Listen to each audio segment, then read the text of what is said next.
Ladies and gentlemen, respected members of the profession, family, and friends, welcome to you and all of our guests this evening. I am humbled and honored to be standing in front of you as your new president. Honored to be taking on the challenge of leading the Institute and Faculty of Actuaries at such a time of change. So how did I arrive at this position? Indeed, why did I become an actuary? I was raised in a small city called Gweru in Zimbabwe. My parents were the first generation of degree-educated people in their family. For them, education was everything. As a high school graduate, my range of career options was clear and limited. I was going to follow a profession. It was not negotiable. I wanted to be intellectually stimulated and rewarded in my work. Ideally, my career would also allow me to explore the world. So when I discovered that actuarial studies had posed an elusive feat to all but a few of my peers in Zimbabwe, liking a challenge, it appealed and gave me the drive to succeed. And so I did. I started my actuarial studies at the LSE in London. But very early on at university, the Zimbabwe dollar began to depreciate, making it really tough for my parents to keep me in London. Therefore, I decided to withdraw from my studies, and I took a job as a tax associate at Deloitte. When an actuarial vacancy arose in the company, I applied for the job and got it, conditional on passing the actuarial exams.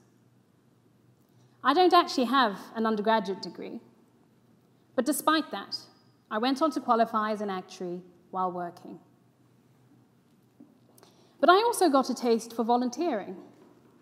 After many actuaries had given up their time to help me qualify, I decided that the least that I could do in return was to edit the UK Professions magazine. I spent 3 years as editor of The Actuary. I also volunteered for examination marking, teaching, and eventually serving on the IFOA's council. This will be my 7th year on council. I am grateful to my parents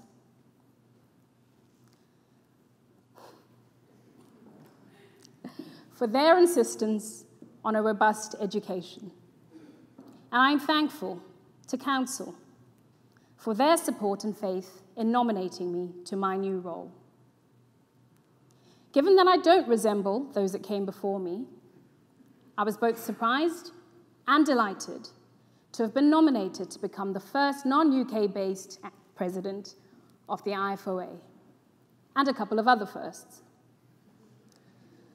I am the 3rd female president of the UK profession in 159 years, and one of 7 council members based abroad. Nearly 50% of our members are based overseas. Our profession is increasingly diverse. We really have come a long way. It is a time of change. Change brings about challenges, opportunities, and risks. As actuaries, understanding risk is our business.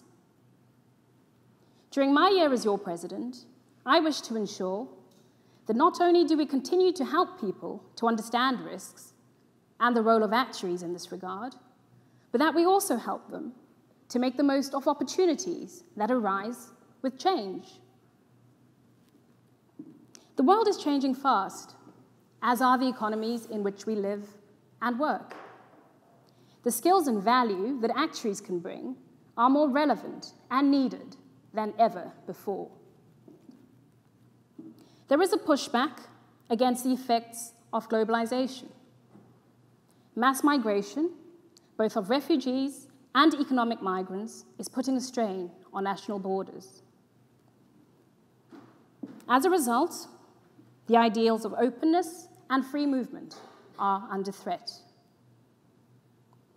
The walls are going up, limiting free movement of people, ideas, and knowledge. It all stifles the spirit of openness that generates and sustains the growth of the world, its economy, and indeed, humanity.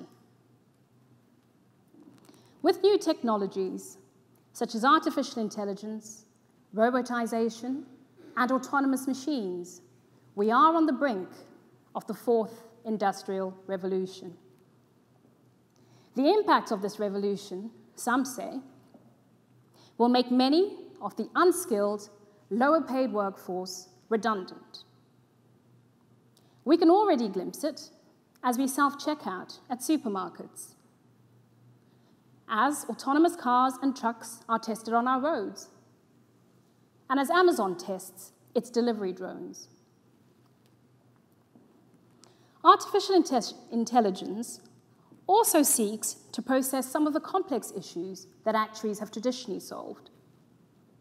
Even actuaries may see themselves as under threat. But let's look at what changes may come. Let's see what we can learn from history and gaze into the future. Some predict that the price of energy will cease to be a limiting factor. Virtual reality will become the new reality, so that we can experience things in the virtual world before we try them in the real world. With the extinction of many species, perhaps the virtual world will offer what was once the real world, for those that can afford it anyway. We're approaching the age of the always-on worker, many of whom will be freelance, as their location becomes less important than their availability. We won't have employees anymore, as talented, skilled workers will not want to be owned, but will instead sell their services more openly into the market. We will live significantly longer, and many of us will follow more than one career. Our healthcare will be dramatically different, as diagnostics become quicker, more accurate, and automated. The highly qualified doctors of today will find their work of diagnosing, treating, and providing care changes significantly. The impact of technology will move the emphasis of their work to where human intervention is necessary, the actual care of the patient. Your local GP will still be needed, but they will have to adapt and evolve into their new role. Likewise, actuaries face the challenge of changing their focus to one that is less concerned with the analysis of data, but more focused on the insights to be gained from that data. We will be adding value from the visualization of that data, advising on meaningful interventions and solutions based on those insights. Actuaries understand connectivity, and our role will be to communicate meaning and impact of the risks and trends that we identify. Let's think about some of the man-made technologies that have introduced large changes. In 1817, a German inventor rode the forerunner of the bicycle in Mannheim. In 1831, the first steam train ran in the state of New York. The first remote control was created in 1950, and the microwave oven followed about 5 years later. The first Polaroid camera was sold in 1948, and the first brick-sized phone was introduced by Motorola in 1984. The internet was first commissioned by the US government for military communication, and introduced to the public in the mid-1990s. And looking at the average age of the audience here this evening, I'm sure we all recall the age of cassette tapes, VHS recorders, phone boxes, fax machines, camera film, and floppy disks. As I was researching our origins, I was overwhelmed by the richness of our history as a profession, and fascinated in particular by the development of the insurance industry. I learned that the Great Fire of London in 1666 gave rise to the formation of fire insurance companies.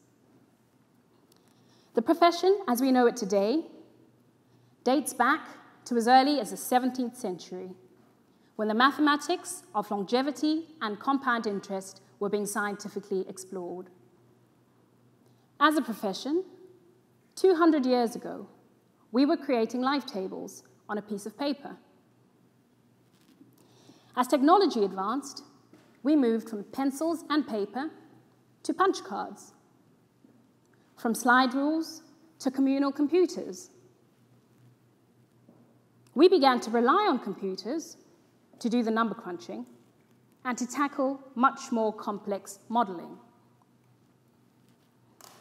Actuaries developed techniques to make the calculations as easy as possible. Calculations to manage the financial loss of events beyond our control. Who can say what comes next? From today's personal computers to tomorrow's personalized robots. What is certainly true is that we are a profession that is capable of adapting. Whilst today, we increasingly act as advisors, in tomorrow's world, the computational elements of our training will be automated by artificial intelligence. As actuaries, we will translate the outcomes into meaningful guidance for real-world businesses and public sector challenges. Our key skills will be to simplify complexity, to communicate the ideas, and to forge relationships based upon them, and of course, uphold high standards. Together, that will differentiate us and give our role value and meaning in a world where for many, work will seem increasingly meaningless. If the actuary of yesteryear was primarily a mathematician, the actuary of today is primarily a communicator of the outcomes of mathematical puzzles that we face. The actuary of tomorrow will be a highly skilled and valued consultant, guiding clients and societies through the complex challenges that they will be facing. We will be acting to protect and enhance the environment and sustainable prosperity of the communities in which we live. So in my year as your president, what will I be doing to help actuaries to prepare for our changing role and to seize the opportunities that will doubtless arise? Well, for a start, I'll be continuing on the journey begun by my predecessors.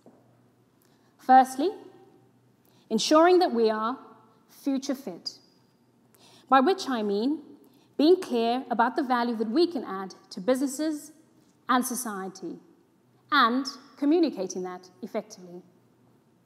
I'm reminded of a Zimbabwean proverb, which states that until the lion has his own storyteller, the hunter will always have the better part of the story. Our ability to communicate the value of our skill set is vital. Secondly, continuing to broaden the areas in which we work, translating our skills to benefit new industries. And lastly, I believe that we need to be collaborating, both more and more effectively, both within and beyond our profession. We are a relatively small profession of around 60,000 actuaries globally, relative to a couple of million accountants.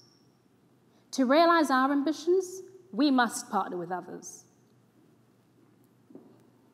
So what does this mean for the IFOA? It means raising our sights to widen our appeal across the world, to reflect that our membership and audience are increasingly global. We must promote an accessible and relevant education framework that will be attractive and useful to societies and those in them that wish to professionalize their skills. As a leading professional body for actuaries, we need to ensure that our regulation of the profession remains relevant as the changes introduced by the fourth industrial revolution take effect. We must not stifle our members or their innovation. We must ensure that our professional standards continually develop so that our people are respected, trusted, and valued as we enter new markets and areas of work. From where I stand, it's vital that we maintain an open and global perspective. We must continue to be the professional body of choice in a world where many of our members, prospective members, will be faced with so many options. My vision for us as a profession is to broaden our sphere of influence, ensuring that we are heard on relevant matters, going beyond being heard solely in financial services, to provide valuable input and insights to a wide range of industries and public sectors. Our skills give us a natural edge in this regard, an ability to understand the interaction of complex changes. In my view, it's a great time to be an actuary, a great time to demonstrate the wide applicability of our skill set. In my mind, we will have been successful if we are responsible custodians of actuarial science and continue to provide a valuable service to the public in navigating the risks that come with change. So as your president, I pledge that I will serve you and the best interests of our Institute and Faculty of Actuaries. I'm keen to hear from you and to understand how our combined efforts can best serve the profession. Unlike a better-known president, I shall not tweet.